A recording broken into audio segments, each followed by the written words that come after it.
জমিনে সর্বপ্রথম নাফরমানি, আল্লাহর নাফরমানি হিংসা দিয়ে শুরু করেন কাবিল। কে?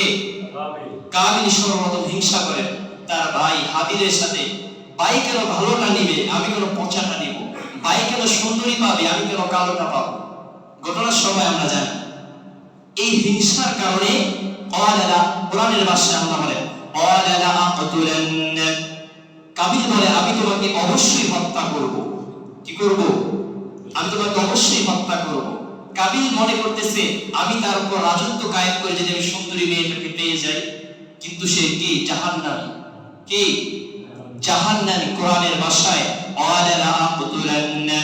কাবিল যখন বলল আমি তোমাকে অবশ্যই হত্যা করব, দুনিয়াতে যতদিন মানুষ হত্যা কার্য করবে, যত হিংসা করবে, যত হত্যা কার্যক্রম চালাবে, তার একটা গুনাহ কাবিলের আমল নামায় পৌঁছাবে। ভালো কাজ হলো না গুনাহের কাজ হলো? গুনাহের কাজ হলো না?